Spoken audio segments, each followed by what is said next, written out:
Kerala land commission agents association Kollam ജില്ലാ സമ്മേളനം ശനിയാഴ്ച രാവിലെ പുനലൂരിൽ സംഘടിപ്പിച്ചു. സ്വയംവര ഹാളിൽ നടന്ന സമ്മേളനം അസോസിയേഷൻ സംസ്ഥാന പ്രസിഡന്റ് പി.വി. മോഹൻ ഉദ്ഘാടനം ചെയ്തു.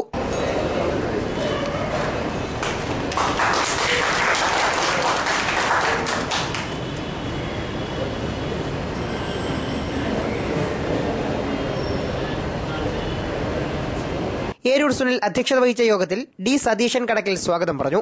CPIM Punalur area secretary MA. Rajagopal ആശംസാ പ്രസംഗം നടത്തി. ജില്ലയിലെ പ്രഗത്ഭരായ പോലീസ് ഉദ്യോഗസ്ഥരെയും സമർത്ഥരായ വിദ്യാർത്ഥികളെയും ചടങ്ങിൽ അനുമോദിച്ചു.